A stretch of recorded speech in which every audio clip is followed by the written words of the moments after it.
A very good morning to one and all present here. I, Riya Pandey from Bachelor's of Journalism and Mass Communication, welcome you all for today's guest lecture, Integrating Theme, Science and Spirituality, a way forward to resolve conflicts. It gives me immense pleasure to welcome our esteemed chief guest speaker, Professor Sehdev Kumar, who brings with him a profound understanding of both the realms of science and spirituality. Science is not only compatible with spirituality, it is a profound source of spirituality. Indeed, this quote by Carl Sagan encapsulates the essence of our discussion today. Many perceive science and spirituality as an opposing forces, but in reality, they are complementary aspects of the human life. They are like two sides of the same coin. So we are going to look at how science does not only help us to uncover ways to bring resolution and harmony, but also making complex ideas easy to understand the way that unlocks the doors towards spirituality.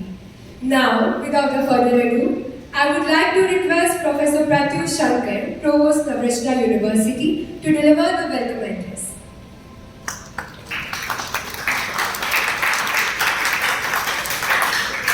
Thank you and a very good morning to everyone.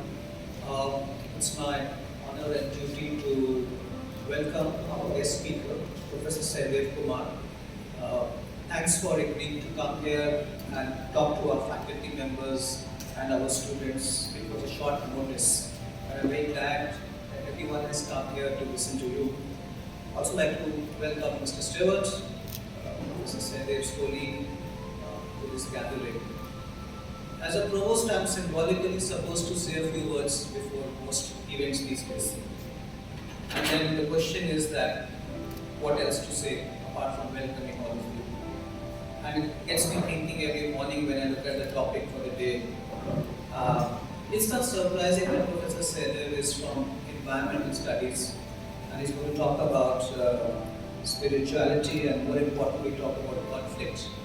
Because there's one thing I really believe that if we really begin to look at our relationship with nature, with the environment, I think we develop a more compassionate society. That's one thing that comes to my mind. I'm an architect and I look at spaces, and this question of conflict is so important. And I'm reminded of the Gandhi ashram and the Gandhi kutir. It's a very important discussion today because they're going to redevelop the Gandhi ashram. So around the 30s and 40s, 1930s and 40s, you have somebody like Adolf Hitler with his architect Albert Speer building monumental architecture in Berlin, large parliament house, avenues, gateways, beach track, which is their parliament house. And then you have somebody like Gandhi ji who comes to Sabarmati on the banks and builds a little kutir. It's a hut, it's a cottage. And see what happens in a few years. In a few years, you have the army of all over, from the whole world of the Allied forces, destroying Berlin, putting down buildings, and you have this iconic photograph of a Russian soldier putting a flag on their parliament building. And everything goes down the drain. And around the 40s, you have the world coming to India, to Sabarmati Ashram, to look at that one little cottage. And that one little cottage, which is known as Gandhi Kutir, and I urge all of you to go and have a look, gives hope and gives inspiration to the whole world.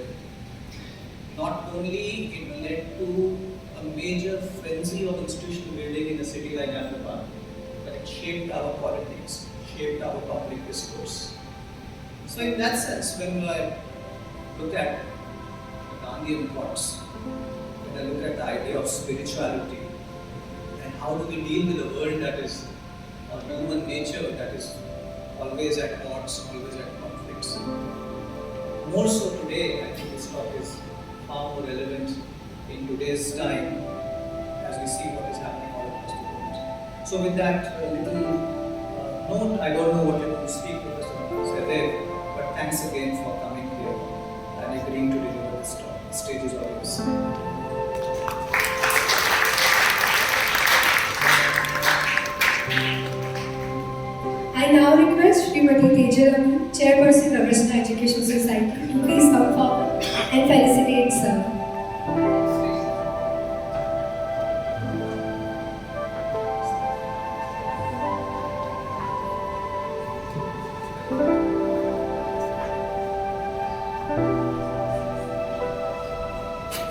I also request Provost Sir to please come forward and felicitate Sir.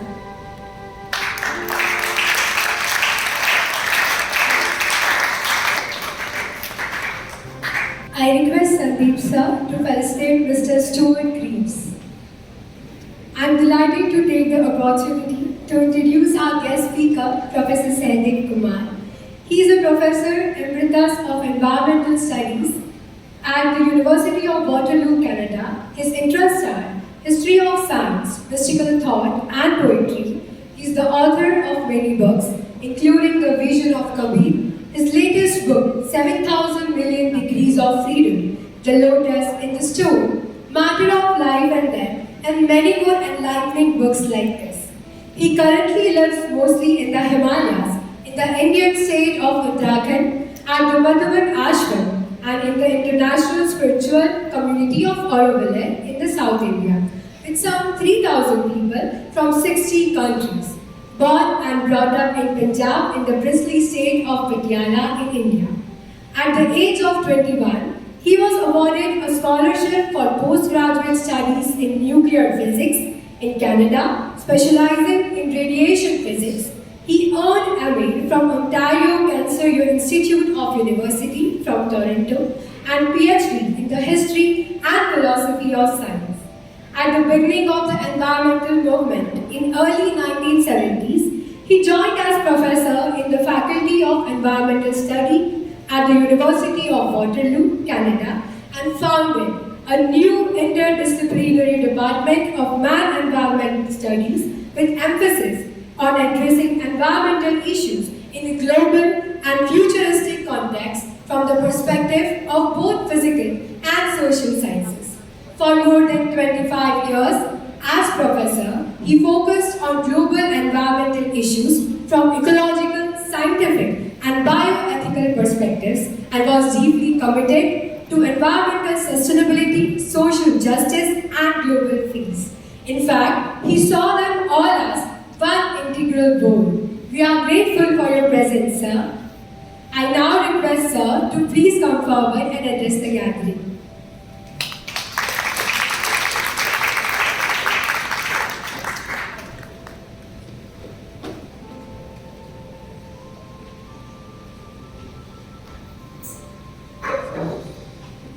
Thank you so much for your wonderful hospitality. This is my first visit to Baroda.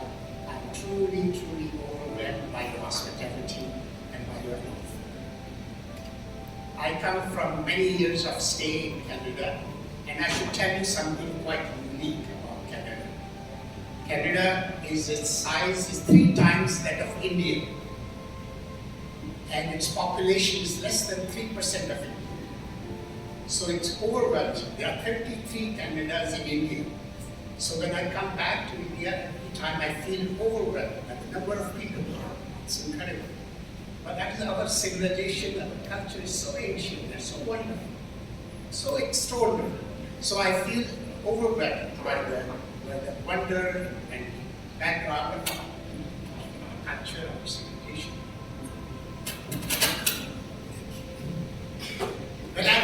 When I went to Canada, 21 years of age, I had never seen a white person.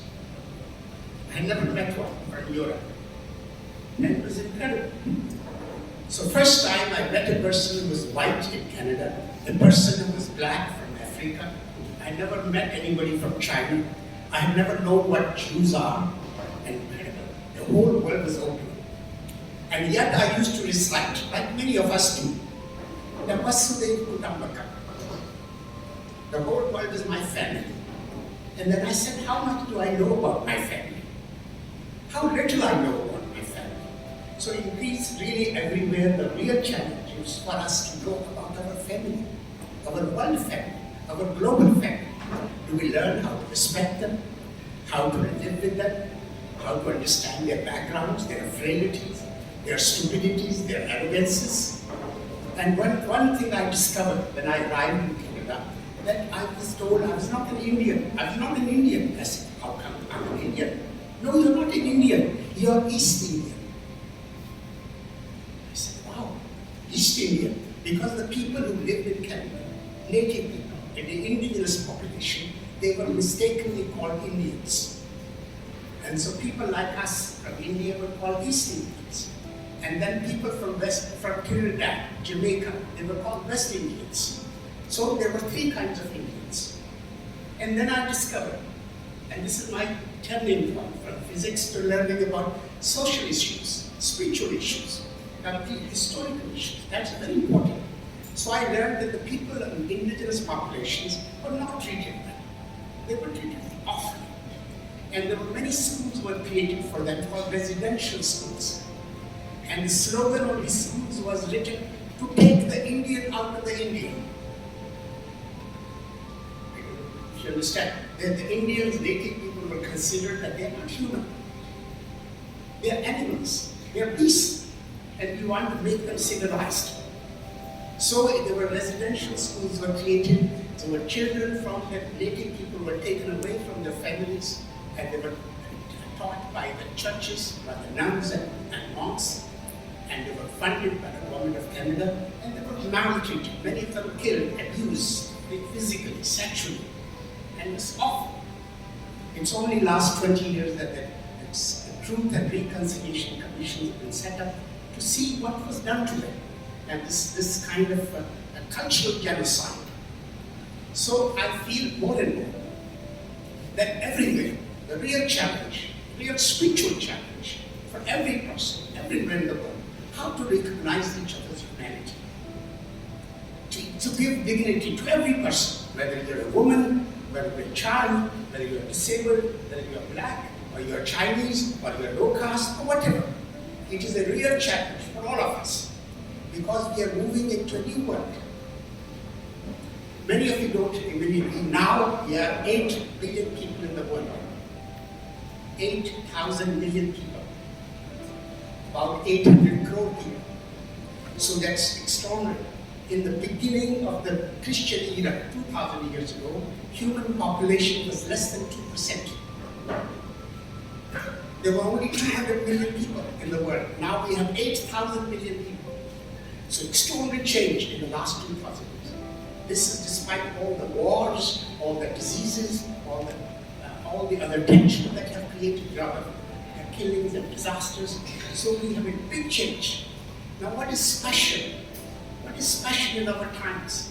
We are more connected with each other than ever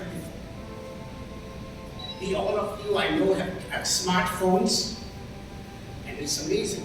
When I was a young boy growing up, we didn't have such phones. And incredible that you can talk to anybody, and at the same time, within a few seconds, you can talk to somebody in Canada, to Australia, to New Delhi, to Bombay. It's amazing. And I sometimes wonder, is it possible to have a smartphone in our own hearts and minds? Is it possible that we become smart, truly smart, and that we're sensitive, we can get vibrations from people other than? So I really feel we have incredible scientific achievement, but still long way to go as spiritual achievement, in which we are sensitive in our hearts and minds to the vibrations of people from everywhere. That will be a real spiritual growth. So in many, many ways, one of my great heroes, my great gurus, is Albert Einstein. Some of you know the name Albert Einstein. He's considered the greatest scientist ever. He's the man who created this amazing equation, E equals mc squared. And he's the man theory of relativity. And he was a great admirer of Mahatma Gandhi. He died in 1955, and he's the only two people from India he met, two great men. One was Rabindranath Tagore. He met him, and Tagore went to see him in 1928 in Germany. And the other man who met him was Jawaharlal Nehru, the Prime Minister, first Prime Minister, who went to see him in Princeton, in the USA. But he never met Gandhiji. But when Gandhiji died in 1948, Einstein said something that's absolutely beautiful, so touching, and is often quoted. He said, future generations will refuse to believe that a man like Gandhi lived on this earth in flesh and bones. We have, truly, it's a great tribute. And we have in Canada many schools which follow the path of Gandhiji, called through looking Gandhiji glasses. and we learn how to resolve conflicts on the school, in the schoolyard, in the classrooms, through Gandhi's ideas. And really, I feel strongly, very strongly, that every university, every college, every bank, every corporation should have a little unit where we learn how to resolve conflicts within our own unit. And create peace center. Every university should have peace center. Why? Because we spend an incredible amount of research and money on fighting, making weapons. Just recently, last week, I gave a talk in Waterloo on Arjuna and Oppenheimer. Now, Oppenheimer, some of you know, is called the father of the atom bomb. He's the man who made the atom bomb, first atom bomb. And it was used in 1945 on 2 cities in Japan, Hiroshima and Nagasaki. And it killed about 3 lakh people. But its impact continued. People who died often said, were lucky, because those who survived would hardly survive. So he is considered the father of atom bomb. But after the bomb was used, Oppenheimer, who was also a student of Bhagavad Gita, he said, we should not make any more weapons of this kind. And yet there were many scientists who wanted to make bigger and bigger weapons. Indeed, in a few years' time, they made the hydrogen bomb, which is 20,000 bigger than atom. And Oppenheimer was opposed to it. And he was mistreated. He was deprived of his defense clearance. So much so he was accused of being a spy for the Soviet Union. So what is special here? That really so much in our countries, all countries, the country that does it most is the United States. It's so much of our energy, scientific know-how, engineering, mathematics goes into making more and more weapons. Truly, it is shameful. I feel it's barbaric. I myself was called upon to join the Defense Department in Canada after finishing my PhD, and I felt, why should we be using whatever knowledge we have, rather than for goodwill, for harmony, for closing, for creating things for each other in a creative way? Why should we be spending time and energy in selling weapons and making weapons? Now, America, unfortunately, has some of the most brilliant scientists, some most wonderful people. And I have taught there, I've been a student there, but it puts me into great shame to see that so many weapons and destruction weapons are made by the United States and are sold all the time to all countries, including India. So I feel strongly that we should learn how to use our scientific knowledge, whether it's in chemistry, or in physics, or in astronomy, or in geology, or in any other field of science or arts, engineering, for the well-being of people, rather than destruction. And when we make weapons, we need to sell them. That whole economy depends on it. All politicians in the US are supported by the weapon-making industries. And so it seems a sham in many ways to have democracy where you are beholden to the manufacturers of weapons. And when you make weapons, you also need to create distances between people. I feel strongly. I have one of the things I have been doing is translate Kabir into English.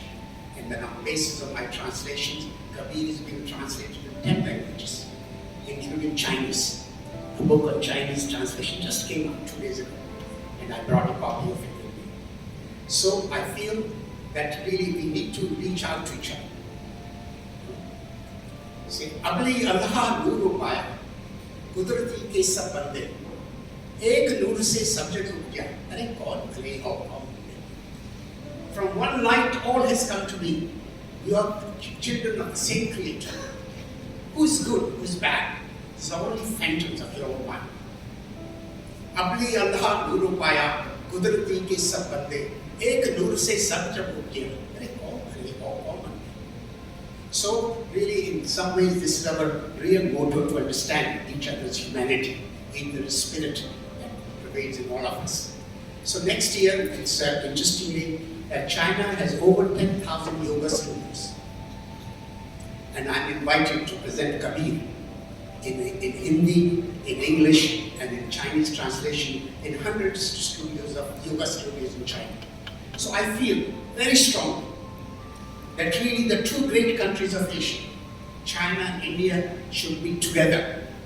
This is the real new civilization force of the 21st century. And this will be the force that will take our two countries with huge population, each one with 1.4 billion people, and create a new world, which is a world with peaceful, world with historical backgrounds in Buddhism, in Hinduism, in Jainism, in Shintoism, in Confucianism, and new ideas. So really, this is very much my hope. Because if we keep our focus always on weapons and destruction, then we don't know how to resolve conflicts. Now every country, every family, every situation has conflicts. Small conflicts, sometimes they become big. One of our great steps in human civilization, in our evolution, is that we create courts. And there are lawyers, there are judges who will impartially decide who is wrong, who is right. And I come from the state of Punjab, Patiala. We have a huge wall all around the city. And I wondered, why do they have a wall? Who are they fighting against? Who is the enemy? So we need to break down these walls. And so we have courts deciding which is fair, what is right, what is wrong. We need to create similar situations all over the world. Remember, Canada and India has 31, 32 states. We don't have armies. Karnataka does not have army against Andhra Pradesh. Andhra Pradesh does not have army against Kerala and so on. So we learn how to resolve conflict. Something similar needs to be done on a world scale. Remember again in the First World War, the countries can be very civilized. The great achievements of Europe are incredible, not to be denied, in science and technology and medicine in the last 300, 400 years. But they also brought in extraordinary destruction of the world. First half of the century, the 20th century, which Nehru saw, which Gandhiji saw, which Tagore saw, which Sehdev saw, and brought incredible destruction in the world. Two First World Wars saw more than 100 million people die. 10 crore people died. At a time when the human population was less than half. And what was done? It was done by people who were brilliant scientists, engineers, but who did not have the development of their hearts, their souls, and their spirits. And they saw each other's enemies. So similar things are happening in many parts of the world now. And so we need to shift. Science is not enough. Technological achievements is not enough. What is real achievement is the achievement of the heart and the soul. And then we integrate the two together, synthesize the two together. That is the real achievement. Because then we see harmony, we create harmony. And after the First World War, there was a League of Nations was created. We said we should learn how to create a league in which people can resolve conflicts.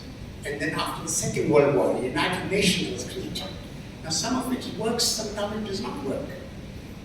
I say often that the security concept has 5 to 6 members, and they create more insecurity in the world than security.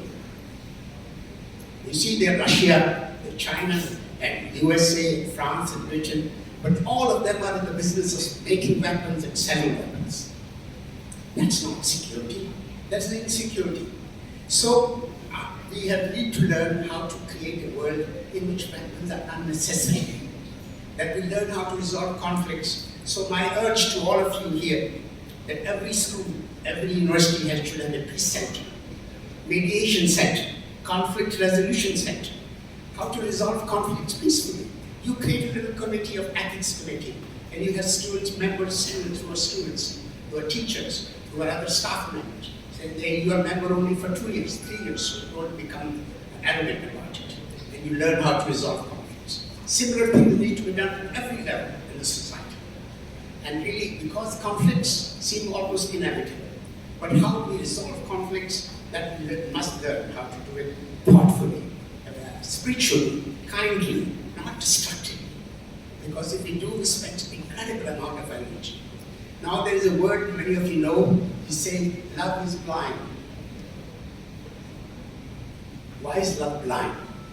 Because when you love with an idea, with your country, with a person, you don't see anything wrong about it. You give away, you're forgiving, you accept, you tolerate. You say, that's how it is, it's okay. Because love makes you see good things. Now the opposite of it is hatred is blind. When you hate something, you hate a country, you hate a people, you hate something happened in the history, then you don't see anything good about it. Everything is destructive. Now to move away from this vision of hatred to vision of love is a very big, beautiful step forward. A really beautiful step forward. And that requires a certain innocence, certain humility. Requires certain humility. Kabira kuan ek hai. We are all drawn from the same source of consciousness. Kabira kuan ek hai. Pani bharai anek. Phande hi mein bhed hai. Pani sab mein ek.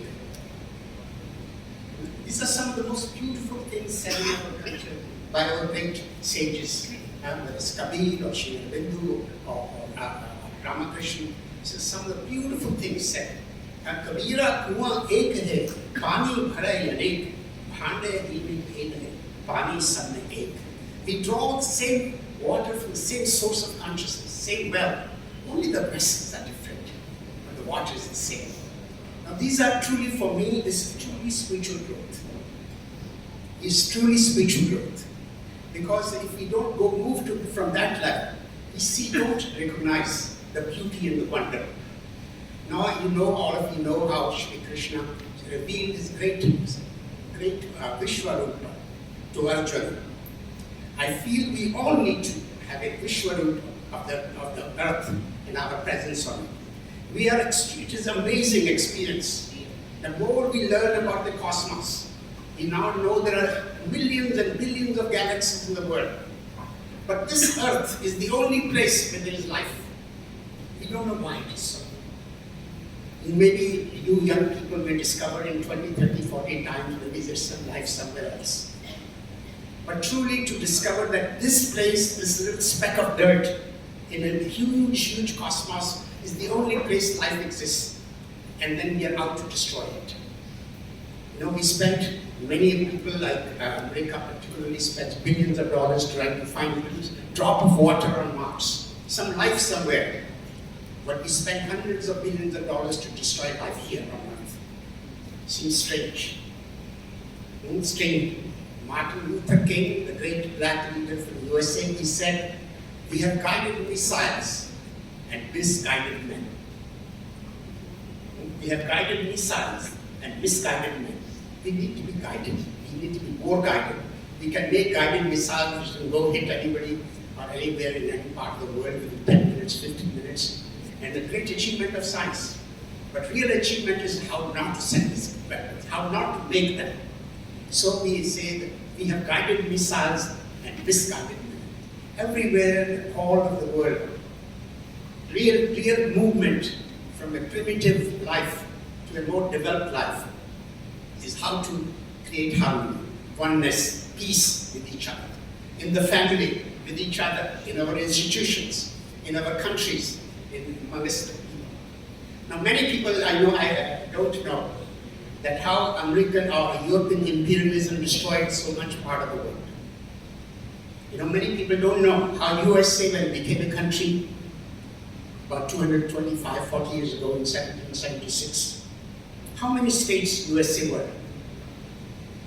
12 states. Today, how many states are there? 50. How did they become 50? They killed millions of people, mostly native people, even so-called Indians. They killed millions of people from Mexico, many parts of USA, California, Texas, New Mexico. They were all part of Mexico. And so it's an incredible story of imperialism, destruction. And we need to watch. This must not go anywhere in the world, whether it is India or China or Indonesia or Japan or any part of it. We need to really move to accept and learn to respect each other. And so we just like America, Britain occupied so many parts of the world, the great empire. unfortunately it's come to an end. So similarly, this attitude of conquering and dominating other countries is wrong. It's destructive. It is far from spiritual. It's the farthest from being spiritual. So really, we need to invoke again and again. What does it mean to be spiritual? We need to invoke a cosmic vision. Who are we? What are we on this earth? How is it that we, little speck of dirt on earth, is the only one where life is? It is miraculous, truly. If in any moment you rise and say, how is it possible? Why is it so? So there must be some grander reason. Let me share with you that my greatest experience was to see the birth of my own daughter. She's now 32 years old. And I tell her to this day, this is the most miraculous experience for me. To see creation of life, and then celebrate it, and then say, how is it possible that in 9 months this creation takes place? I tell myself, in 9 months, sometimes I'm struggling to write 2 pieces of prose. And sometimes I'm not happy with it. And here is a creation in 9 months. So we need to see how wonder of nature, of wonder of creation, and how to celebrate it, how to see it, its miraculousness, and not to destroy it. To celebrate. Real, for me, real spiritual vision is to celebrate life. To celebrate life in every walk of life, in every day, every moment. That's how I feel when I'm living in Auroville. I'm surrounded by trees. Sometimes peacocks come in my backyard. And sometimes the other monkeys there, and everything said, extraordinary that something like this happened all around us. So really, all of you young people here, I'm delighted to speak to you, share with you that really our real experience is to see how to celebrate life, how to relish it, cherish it, see the wonder of it, the miracle of it, because there's nothing like this anywhere in the galaxy. We can see grand things through a microscope, grand things, great telescopes. We can take pictures. We have done all of these things through science and technology. They're not to be denied. They're wonderful. But real seeing is opening your eyes. A few years ago, I will share with you quickly. A few years ago, I had a cataract operation in Pondicherry. Many older people, after a certain age, they have a little cloud that comes on your eye, and you need to be removed. It's quite common. Cataract of both ears. So the young doctor so happened to be a Punjabi girl. So I was surprised to see that she's working in Pondicherry in South India. So I asked her, what brings you here? And she says, sir, my husband is from Tamil Nadu. I said, how wonderful. See people from north and south coming together, wonderful. And then she asked me, what do you do, sir? I said, I'm also learning how to do cataract operation. Because we have cataract in our hearts, on our minds, on our hearts and souls. We don't see. And when we don't see, we say there's no sun. It's an illusion. Really, that is the greatest tragedy. When we don't know how to see, we think there's no sun. It's an illusion. That is the great tragedy. Our real spiritual journey is to learn how to remove the cataract. घूंघट के पट खोल तो क्यों पिया मिलेगी? ये घूंघट जो है, ये veil जो है, veil of ignorance, of arrogance, that's a veil on all of us. How to remove that veil to see the beauty, the wonder, the miracle of the divine, of each other. घूंघट के पट खोल दे तो को पिया मिलेगी.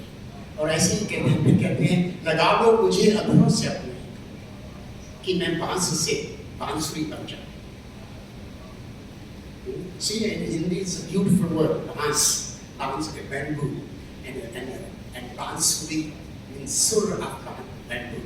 कि लगा लो मुझे अधरों से अपने कि मैं बांसुरी बन जाऊं. So really, in our way, spiritual is not just going to the temple or a gurudwara or a church or a mosque. These are rituals, real things inside. To opening our eyes. प्रियतर को पतियां लिखो जो को कोई विदेश He said, I write letters to my beloved as though he lived far in another land. Oh, how I forget that he lives here in my eyes, in my heart, receiving messages of my love at all times. प्रियतम को पतियां लिखो, जो भी होए विदेश, तब मैं मन में नैनों में ताको कहा संदेश. He's receiving messages of my love at all times. So for me, all these things come together: science, politics, and religion. And every moment of our life is a spiritual journey. Every moment. It's not just going to be in the temple or any special time. Only when you're old, then you become spiritual. That is a mistake. Yeah? Oh, that is you're getting ready to die, so you become spiritual. No, that's not spiritual. You are spiritual every moment of your life. And why? Because when you begin to see a larger vision, a cosmic vision of Krishna, of love, of equality, of harmony, this is real vision. And I invoke you, I tell you, this is very important. Because they are really Jinn dhunda in paya, gehre pani pet. The pearl is deep in the water. That requires faith. Where is pearl? We don't know how the pearl formed. The pearl, Jinn dhunda in paya, gehre pani pet. Main body border dari, nahi kinare pet. We are all full of a fear, ambiguity, uncertainty. Is it real? Is it really there, pearl? Is it an illusion? Can I find it? Will I find it? How will I find it? Will I be drowned? Is it all those fears? So get that for years. The pearl is deep in the water. Dive if you seek. I was a scared old woman. I just sat on the shore, empty-handed. Jinn dhunda in paya, gehre pani pet, main body border dari, nahi kinare pet. So really, a spiritual journey is a journey of courage. It beckons you to be courageous, to seek. Because first to have faith, to believe that there is something to seek.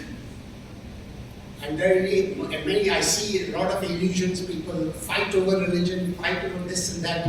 I find that utter stupidity. These are not spiritual people.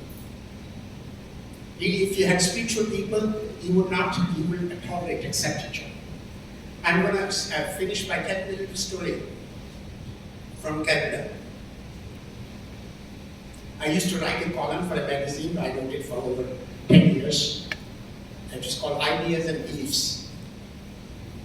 And one person in my building, my apartment building, read my column. He used to read it quite often. And one day he came to see me. He said he was Muslim.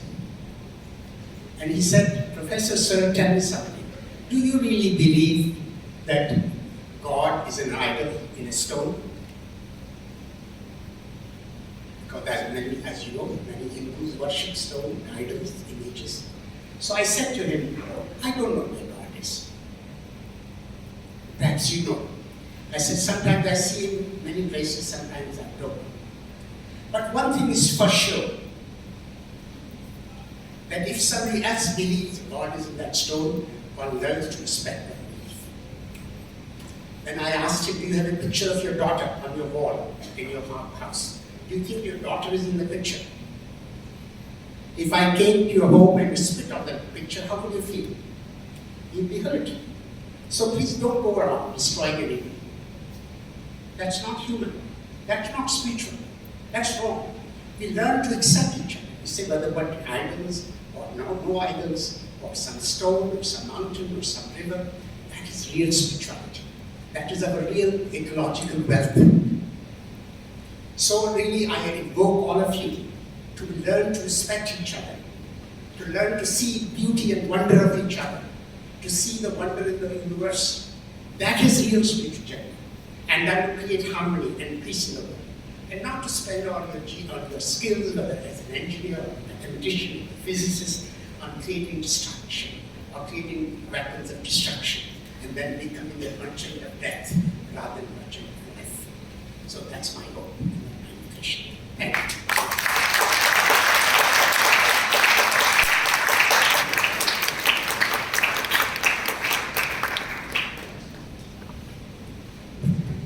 Thank you so much, sir. Now I request our registrar, Sandeep Vasant, to please come forward and deliver vote of thanks.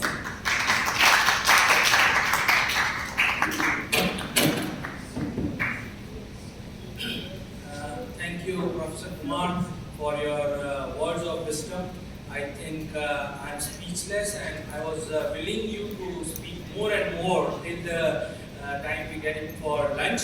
But I know students are also having, their own lectures and all. But a lot of takeaways. One, I recently watched the movie Oppenheimer, and the script that you say it was exactly like that. And my message out of that movie, and as I am an avid reader of Bhagavad Gita, I found out that karma definitely follows you. The treatment at the last he got. So that's the one thing. And the other thing that you mentioned about, we have a guided missile, but misguided man. I think that is the biggest takeaway of this lecture today. A few months back, I was at NLSUI, Bangalore, and I was attending the seminar on conflict resolution. And as a registrar, I feel that I also need to deal with a lot of problems across the university, and to solve the problems and the conflicts. One thing that we told over there is to have passions. We have lost our passions, especially this generation. And when I talk about passions, I think it is reminded me of one of the doha of Kabir, that "Dhire dhire re mana, dhire sab kuch hoy, mali siche so gada, rutwa aaye fal hoy." So with that note, I'm just thanking everyone for coming here and listening to Professor Kumar. I think it is an eye-opener for all of us, and I feel that all of us should try to practice to avoid as much as conflict happens. Thank you. We will, as Switzerland says, that we will also try to establish the peace center at the university as suggested by Professor Kumar.